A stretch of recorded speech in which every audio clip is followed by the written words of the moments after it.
아멘. 자, 오후 예배 우리 이 시간에도 하나님께서 말씀으로 찾아오셔서 우리를 깨닫게 해주시고 또 말씀이 그냥 들려지는 것이 아니라 저와 여러분들의 삶과 우리 교회 공동체 신앙생활에 구체적으로 적용되어져서 하나님의 뜻이 이루어지는 우리 되기를 간절히 소망합니다. 자, 오늘 우리가 읽었던 이 부분은 보면은 아내와 남편의 얘기인 것 같습니다. 그리고 특별히 남편이 아내를 의심하는 그 상황 가운데 이 의심의 문제를 어떻게 해결할 것인가에 대해서 하나님께서 구체적으로 방법을 제시해 주십니다. 자, 먼저 이 아내와 남편의 문제는 한 가정의 얘기일까요? 남편이 아내를 의심합니다. 나가 아닌 남편이 나가 아닌 다른 남자와 불륜을 저질렀다. 여기에 대한 의심이 생깁니다. 근데 물증도 없고 드러난 것이 없습니다. 근데 계속 그런 의심은 마음속에 생깁니다. 자, 이 의심을 그대로 내버려두면 어떻게 될까요? 그냥 가정에서의 여러 가지 불안만 생기고 말까요?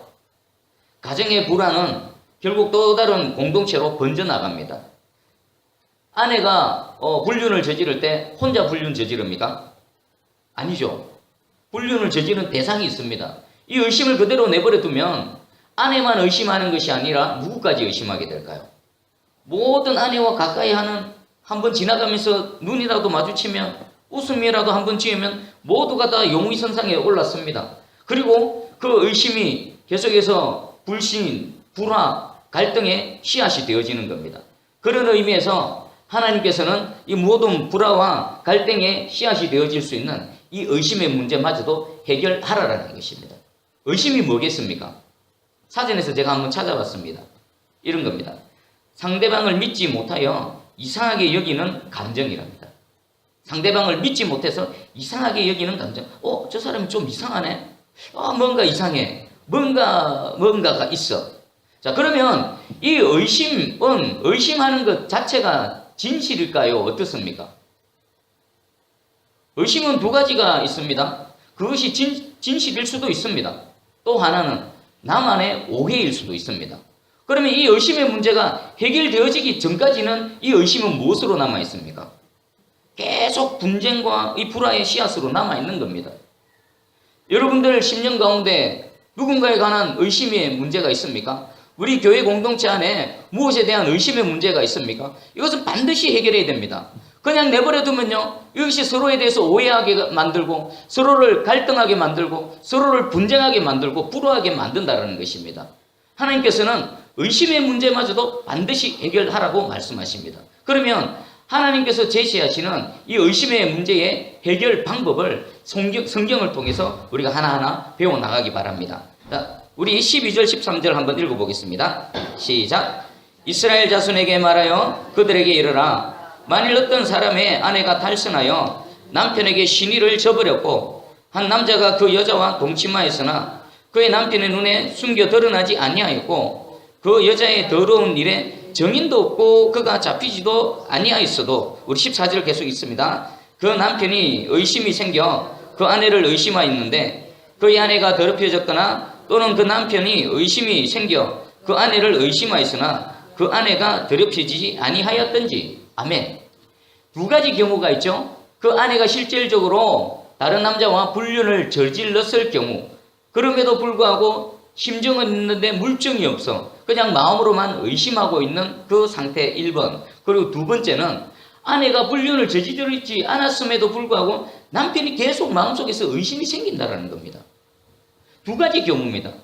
1번이든 2번이든 그 의심이 생기면은 그대로 방치하는 것이 아니라 반드시 해결을 하는데 그 방법이 15절입니다. 15절에 보니까 그의 아내를 데리고 제사장에게로 가서, 첫 번째, 이렇든지 저렇든지 아내에 대한 의심이 생기면 그것을 덮어두지 말고 반드시 해결해야 되는데, 제일 해결하는데 첫 시작은 그 아내를 데리고 어디로 가라고요? 제사장에게로 가라. 그것은 무슨 의미일까요? 아내에 대한 의심이 생깁니다. 우리 세상 사람들은 의심이 생기고 의심이 가속 쌓이면은 마음에 분노가 생기고, 그것을 어떡합니까? 의심이 생기면 그의 아내를 데리고 나가 바깥에서 돌로 치고, 이게 우리 일반적인 세상의 그 사람들의 모습인데, 하나님의 백성들에게 있어서 하나님께서는 분명히 요구하십니다. 의심이 생기거든 그 의심이 정확하게 판명되어지기 전까지는 네 스스로 판단하지 말고 누구 앞으로 오라는 겁니까? 하나님 앞으로 오라는 겁니다. 여러분 스스로를 한번 생각해. 여러분들은 누군가 의심하고 의심할 일이 생길 때에 어떻게 하십니까? 혼자 서론 본론 결론 내리고 판단 내고 정죄해버리고 그거 가지고 계속 분쟁을 일으키고 그러진 않습니까? 만약에 그렇다면 여러분 그 자리에서 내려오셔야 됩니다. 여러분들이 예수 그리스도를 믿고 하나님이 나의 하나님이시라고 여러분 실질적으로 인정하고 고백한다면 여러분 그 모든 것들을 청산하고 오늘 하나님께서 말씀하시는 이 방법대로 우리가 나가야 됩니다. 제가 그래야 되고 여러분들이 그래야 되고 우리 교회 공동체가 그래야 될 줄 믿습니다. 왜 그렇습니까? 모든 상황에 실질적으로 선악간에 판단하시고 심판하시는 분은 누구시기 때문입니까? 하나님 한 분밖에 없는 겁니다. 아무리 의심이 그것이 막 크고 또 자기 나름대로는 여러 가지 정황상에 여러 가지 증거가 있고 그렇다 치더라도 그것이 확인되어지기 전까지는 절대로 스스로 판단하거나 함부로 결론을 내리지 말라고 하나님께서 말씀하십니다. 그 모든 결론과 모든 판단은 여호와 하나님 나 앞으로 갖고 오라는 겁니다. 여인을 데리고 제사장에게로 갑니다. 그리고 오늘 우리에게는 생소한 의심의 소재, 그 썸물, 저주가 되게 하는 그 썸물, 물두멍에 물에다가 그 저주가 되게 하는 물을 만들어서 여인에게 마시게 합니다. 그리고 마시면서 제사장은 이렇게 얘기합니다. 만약에 우리 19절에 여인에게 맹세하여 그에게 이르기를 내가 내 남편을 두고 탈선하여 다른 남자와 동침하여 더럽힌 일이 없으면 저주가 되게 하는 이 썸물의 해독을 면하리라. 만약에 여인이 아무런 죄도 없다. 그러면 이 물은 그냥 물일 뿐이다. 아무런 해도 없을 것이다. 그러나 20절 내가 내 남편을 두고 탈선하여 몸을 더럽혀서 내 남편 아닌 사람과 동침하였으면 그 넓적다리가 마르고 배가 붓고 백성 중에서 저주거리 맹세거리가 될 것이다라고 제사장이 저주를 선언합니다. 이때 여인은 아멘 아멘 하면서 이 말씀을 받습니다. 그리고 실질적으로 이 썸물을 마십니다. 우리 현재의 2018년도 저와 여러분들이 살아가는 이 시점에서는 이 일들이 어떻게 일어났는지 우리는 설명할 길이 없습니다. 하지만 우리가 분명히 인식해야 될 것은 판단하시고 심판하시는 여호와 하나님께서 이 물, 아무것도 아닌 물이지만 이 물을 통해서 하나님께서 죄 있는 자는 심판하실 것이요 죄가 없는 자는 그의 결백을 만천하에 드러내 주셔서 그의 억울함을 풀어주실 줄 믿습니다. 썸물은 아무것도 아닙니다. 그리고 우리 한번 생각해 보겠습니다. 죄가 있을 경우 죄가 없을 경우 죄가 있으면 저주거리가 되고 죄가 없으면 오히려 28절에 보니까 그러나 여인이 더럽힌 일이 없고 정결하면 해를 받지 않고 임신하리라. 죄가 있으면 하나님의 심판을 받아서 정죄를 받습니다. 그리고 재앙을 당합니다. 근데 이 여인이 죄가 없을 경우에는 하나님께서 이 썸물을 통해서 오히려 어떻게 해버립니까? 태의 문을 여시고 하나님께서 임신의 축복을 허락하신다는 겁니다. 태의 문을 여시는 복을 허락하신다는 겁니다. 이것을 통해 하나님의 존재가 우리에게 어떤 존재인지 다시 한번 확인할 수가 있습니다. 하나님 자체는 언제나 절대적인 기준으로 그 자리에 서 계십니다. 근데 그 하나님 앞에 죄인에게는 하나님이 재앙이요 하나님 진노가 되어지십니다. 근데 죄가 없은 그런 사람에게는 하나님 자체가 복이 되어진다는 것입니다. 오늘 이 자리에도 하나님께서 썸물로 우리 앞에 서 계십니다. 우리 안에 있는 모든 죄악들이 예수 그리스도 십자가 보혈로 씻겨져서 그 하나님이 우리에게 재앙이나 저주로 다가오시는 것이 아니라 우리 모든 죄가 씻겨지고 또 회개할 거 회개하고 잘못된 길 돌이켜서 바른 길로 갈 때에 하나님 자체가 우리에게 복이 되어지는 은혜가 있기를 주님의 이름으로 축복합니다. 우리 의심은 반드시 해결해야 됩니다. 여러분 지금 누구를 의심하고 계십니까? 어떤 의심의 상황이 지금 발생하고 있습니까? 근데 의심하는 가운데 여러분 어떻게 반응합니까? 혹시 여러분 스스로 추론해내고 그것을 확인하기도 전에 스스로 결론을 내버리고 상대방에 대해서 함부로 정죄하고 비판하고 있지는 않습니까? 그렇다면 회개하시기 바랍니다. 의심은 해결해야 되는데 그 해결하는 방법도 하나님의 방법으로 해결해야 된다는 것입니다. 그리고 무죄한 이 여인에 있어서 이런 저주의 썸물 사람들 앞에 불러 세워놓고 이 모든 일들이 그 여인에게 수치스러운 일이 아닌가라고 여길 수도 있습니다. 여러분들은 어떻게 생각하십니까? 무죄한 경우 죄가 있는 여인이야 당연한데 죄가 없는 여인을 사람들 공중 앞에 세워놓고 바람을 피웠니 안 피웠니 저주의 선물을 마시게 하고 죄가 있으면 저주거리가 될 것이다. 뭐 죄가 없으면 해를 면하리라. 그게 여인에게 있어서 보통 수치스러운 게 아닙니다. 하나님이 그 여인에게 있어서 가혹한 서사일까요? 아니면 조금만 더 생각해 보면은 무죄하게 억울하게 그 의심을 당하는 그 여인의 의심을 맑게 씻어주시고 그 모든 의심이 해결되진 상태에서 살아가게 하시기 위한 하나님의 은혜인 것입니다. 오늘 하나님의 방법으로 우리의 모든 의심이 만약에 죄가 있으면 정확하게 하나님의 정죄를 받게 되어질 것이고 만약에 죄가 없으면 오히려 그것이 하나님의 복으로 임하는 이 은혜가 여러분들 삶 가운데 우리 새순교회 가운데 있기를 주님의 이름으로 축복합니다. 자, 그러면 여기서 의심받는 자가 있고 의심하는 자가 있습니다. 의심의 문제가 해결되어지기 위해서는 이 쌍방간의 노력이 필요합니다. 의심받는 자는 먼저 어떻게 해야 될까요? 상대가 무엇을 의심하는가, 그리고 왜 의심하게 되어졌는가, 그리고 그 의심의 문제를 해결하기 위해서 내가 무엇을 해야 되는가에 대해서 적극적인 해명과 노력이 필요합니다. 그리고 의심하는 자는 또 어떻습니까? 자기가 의심하고 있는 그 부분이 사실일 수도 있고 아니면 자신이 오해일 수도 있다는 사실을 먼저 인지하는 겁니다. 근데 우리가 보통 의심을 하게 되는데 그 의심을 통해서 계속 분쟁이 생기는 그 요인이 뭘까요? 의심하는 사람이 자기가 의심하는 그것이 진실이라고 옳다라고 확정을 지어버리고 접근한다는 것입니다. 여러분, 우리가 뭔가를 의심할 때에 그 의심이 100% 진실이라고 여러분들 장담할 수 있으십니까? 없습니다. 인간은 다 부분적입니다. 똑같은 사물을 봐도요, 이 주먹을 봐도 제가 보는 부분이 다르고 여러분들이 보는 부분이 다릅니다. 이런 물체 하나를 봐도 서 있는 위치와 관점이나 높낮이에 따라서 다 다른데 어찌 부족한 인생이 하나의 어떤 일어나는 상황을 자기가 100%다 알고 다 분석하고 내가 옳다라고 주장할 수 있겠습니까? 교만입니다. 교만. 철저한 교만입니다. 그리고 그것을 가지고 상대에 대해서 확인도 해보지 않고 사실 여부도 확인해보지도 않고 함부로 결론을 내리고 정죄하는 것은 하나님 앞에 범죄하는 것입니다. 회개치 않으면요, 하나님의 진노가 임할 것입니다. 저나 여러분들이나 똑같습니다. 우리는 어떤 의심의 문제가 생기면 내가 또 어느 부분에서 의심하고 있는지, 내가 왜 의심하게 되어졌는지, 그리고 또 상대방이 적극적으로 해명을 할 때에 그것을 있는 그대로 받아들이고자 하는 넓은 마음이 필요합니다.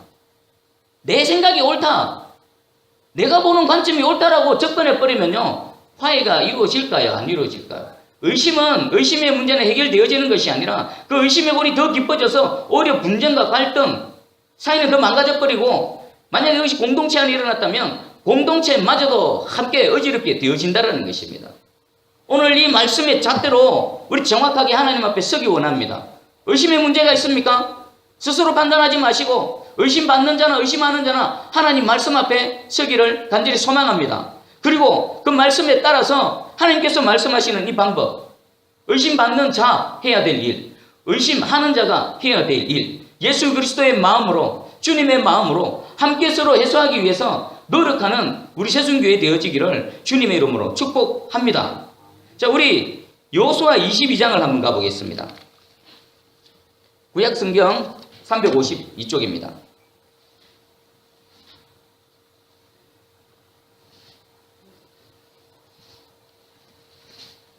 여호수아 22장입니다. 제가 내용을 잠시 설명드리겠습니다. 여호수아 22장은 이제 여호수아와 이스라엘 백성들이 가나안 땅을 차지하고 그리고 모든 것들을 점령하고 각 지파별로 땅을 분배하고 난 이후에 요단 서편 지파가 있었고 요단 동편 지파가 있었죠. 요단 동편 지파는 르우벤, 갓, 므낫세 반 지파입니다. 이들이 요단 동편 지역을 분배받을 때에 우리가 제일 먼저 무장해서 앞서가서 전쟁에서 선두에 서서 나머지 지파들이 땅을 다 분배하고 편안하게 삶을 영위할 때까지 우리가 전쟁의 선두로 선봉으로 서겠습니다. 그리고 모든 전쟁이 끝나고 나면 우리가 고향 땅으로 돌아가겠습니다 라고 약속을 했습니다. 그리고 22장에서는 마침내 모든 땅의 분배가 다 끝났습니다. 이제 요단 동편 지파들이 이제 자신의 고향으로 돌아갑니다. 그 중에 있었던 일입니다. 22장 10절을 한번 같이 읽어봅니다. 10절. 자, 시작.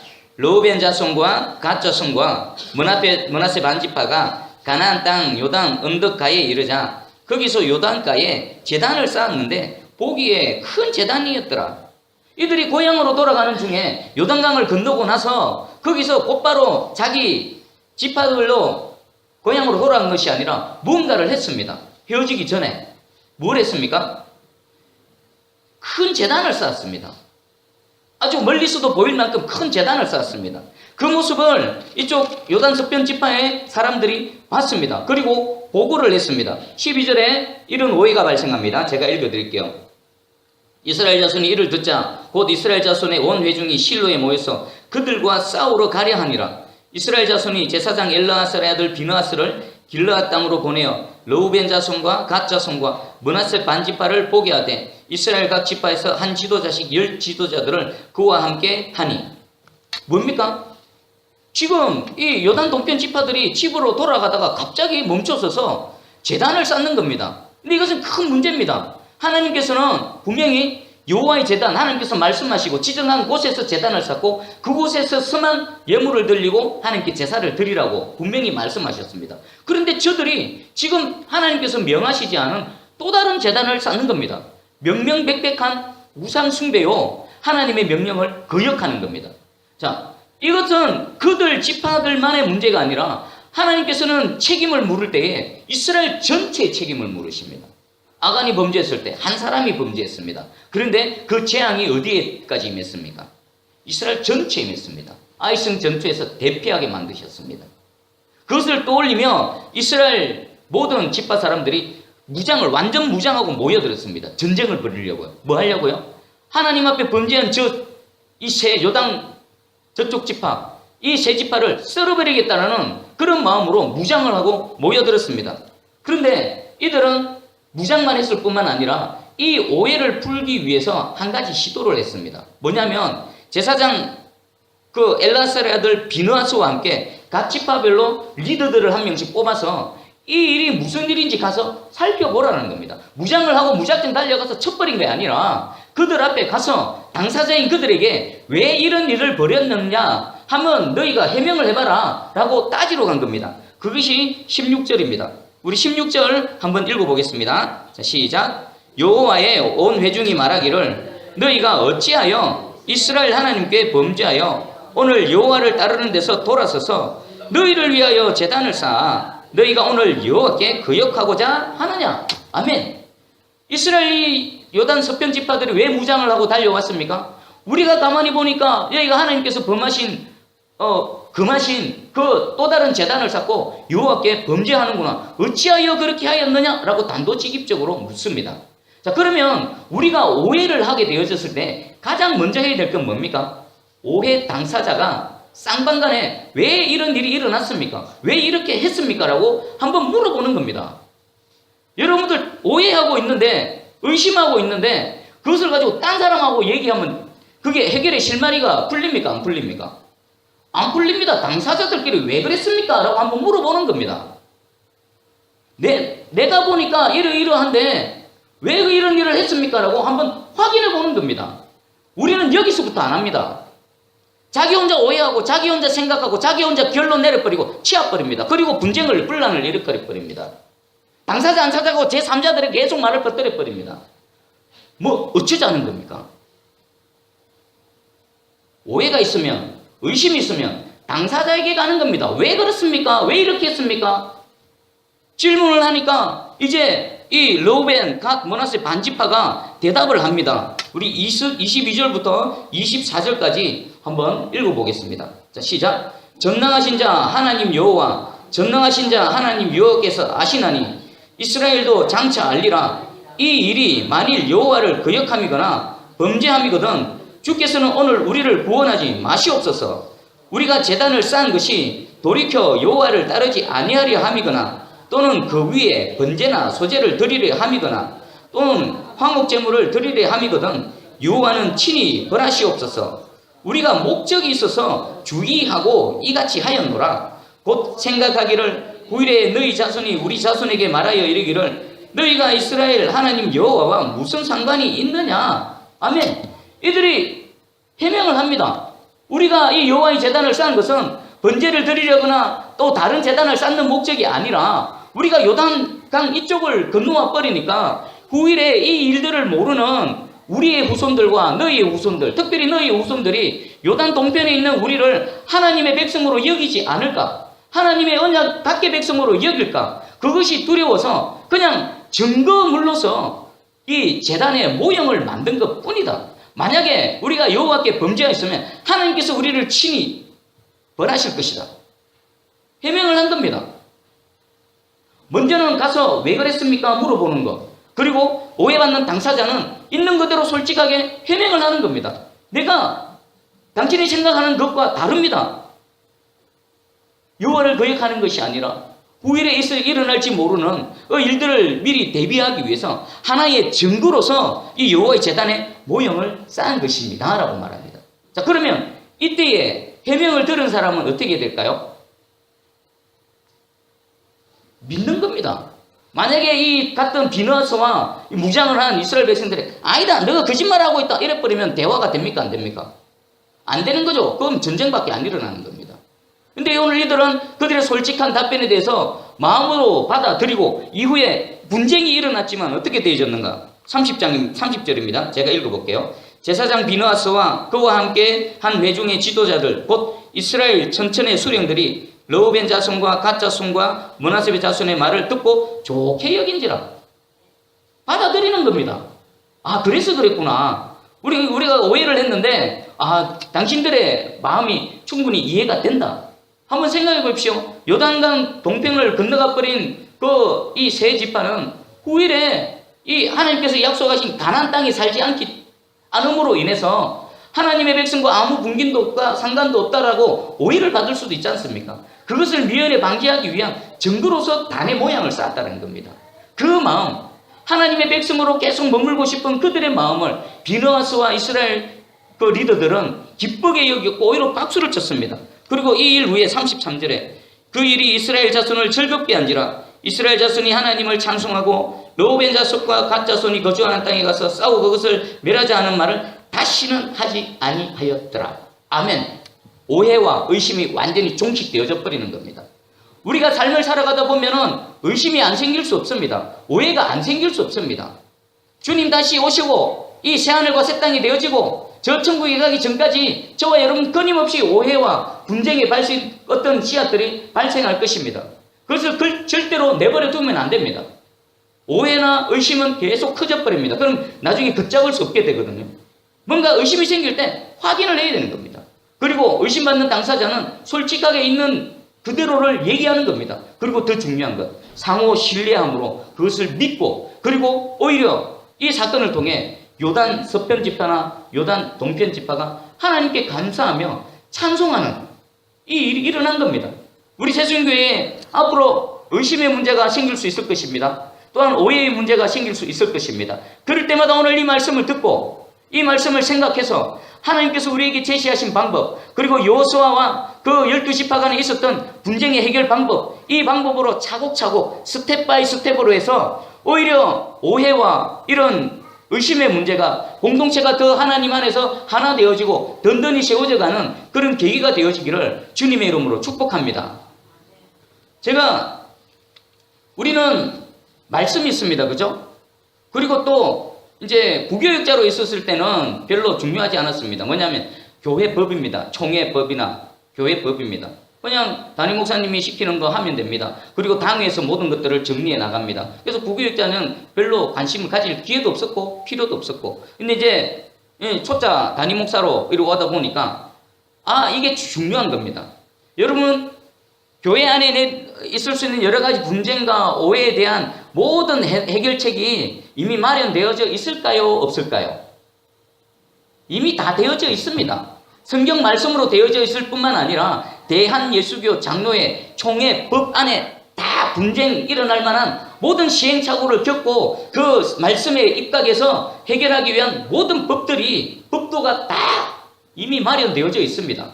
그러면 저와 여러분들 어떻게 될까요? 교회 안에 갈등이 생깁니다. 그럼 제일 먼저 여러분들이 해야 될 거, 조금이라도 의심이 생기면 저한테 오시면 됩니다. 왜 그런가 하면 교회 안에서 결정되어지고 진행되어지는 모든 마지막 최종 도장 찍는 사람은 저거든요. 이게 모든 책임은 저한테 있다라는 겁니다. 조금이라도 의심이 생기고 이거 왜 이렇게 되어지지? 그러면 저한테 와서 목사님 이거 왜 이렇습니까?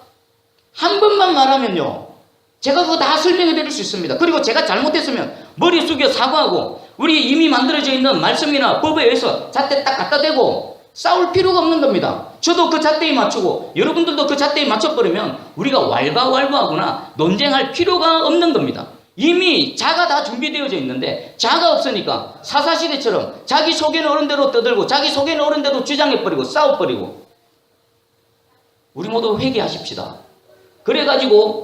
그래가지고는요 주님 앞에 못 섭니다. 죽지 못한 자아의 소리, 내 개인적인 생각, 내가 옳은 대로 속인 대로 주장하고 감히 하나님 앞에서, 여호와 앞에서, 주님의 거룩하신 공동체 앞에서 주님 앞에 못 섭니다. 그동안은 여러분들이 몰라서 그렇습니다. 저도 책임이 있습니다.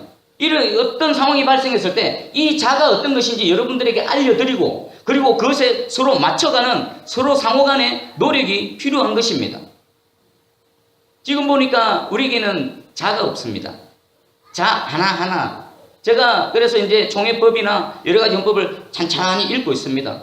당회가 뭔지, 또 단임 목사가 뭐 해야 되는지, 그리고 또 개교회에 관계되어 있는 노회는 또 무슨 일을 하는지, 그리고 무엇을 할 수 있고 우리는 또 어떻게 뭔가를 대비할 수 있는지에 대해서 하나하나 살펴나갑니다. 여러분, 어떤 일이 발생하면 저한테 확인하십시오. 저한테 말씀하십시오. 그러면 모르면은 찾고, 모르면 선배님들한테 물어보고 법을 찾고, 그래서 정확하게 거기에 맞춰가면 되는 겁니다. 그런데 한 가지 우려되는 것은 분명하게 법이 있음에도 불구하고 거기에 대해서 순복하지 않는다는 것은 무엇을 의미합니까? 내가 법 위에 있다는 겁니다. 내가 하나님 위에 있다는 겁니다. 그런 자리에 가는 우리 새순교회 성도도 한 명도 없기를 주님의 이름으로 축복합니다. 이 잣대를 이제 만들어 가야 됩니다. 제가 와서 보니까 교회가 30년이 지났는데 아직 교회 정관도 없더라고요. 교회 정관은 제일 중요하거든요. 교회 정관은 세상 법보다 우선입니다. 세상 법이 우리 교회를 판단할 때에 정관을 가지고 판단합니다. 여러 가지 지금 종교인과 또 이단들의 공격들 이런 것들이 있습니다. 이미 먼저 한 교회들은 그것을 막을 만한 든든한 정관을 마련했더라고요. 그걸 참조해서 저도 준비하고 있습니다. 기회가 되어지고 반드시 이것을 해야 되는데 여러분들 기도해 주시고, 또 자를 하나하나 만들어 갈 때에 누구나 다 그 자에 이미 만들어져 있는 그 법도에 순복해서 나아가서 우리 교회 안에 분쟁이 있다 하더라도, 오해가 있다 하더라도, 의심이 있다 하더라도 그것이 오히려 하나님의 은혜로 서로를 더 사랑하며 서로를 더 섬기며 하나님의, 우리 주님의 몸된 교회가 든든히 세워져가는 그런 은혜의 계기가 되어지기 위해서 우리 함께 기도하며 나아가는 성숙한, 진짜 성숙한, 영적으로 낮아가지고 내 거야 날마다 싸우는 그런 게 아니라 좀 더 마음을 열고 서로를 인정하고 서로를 믿어주고 그런 우리 새순교회 되어지기를 주님의 이름으로 축복합니다.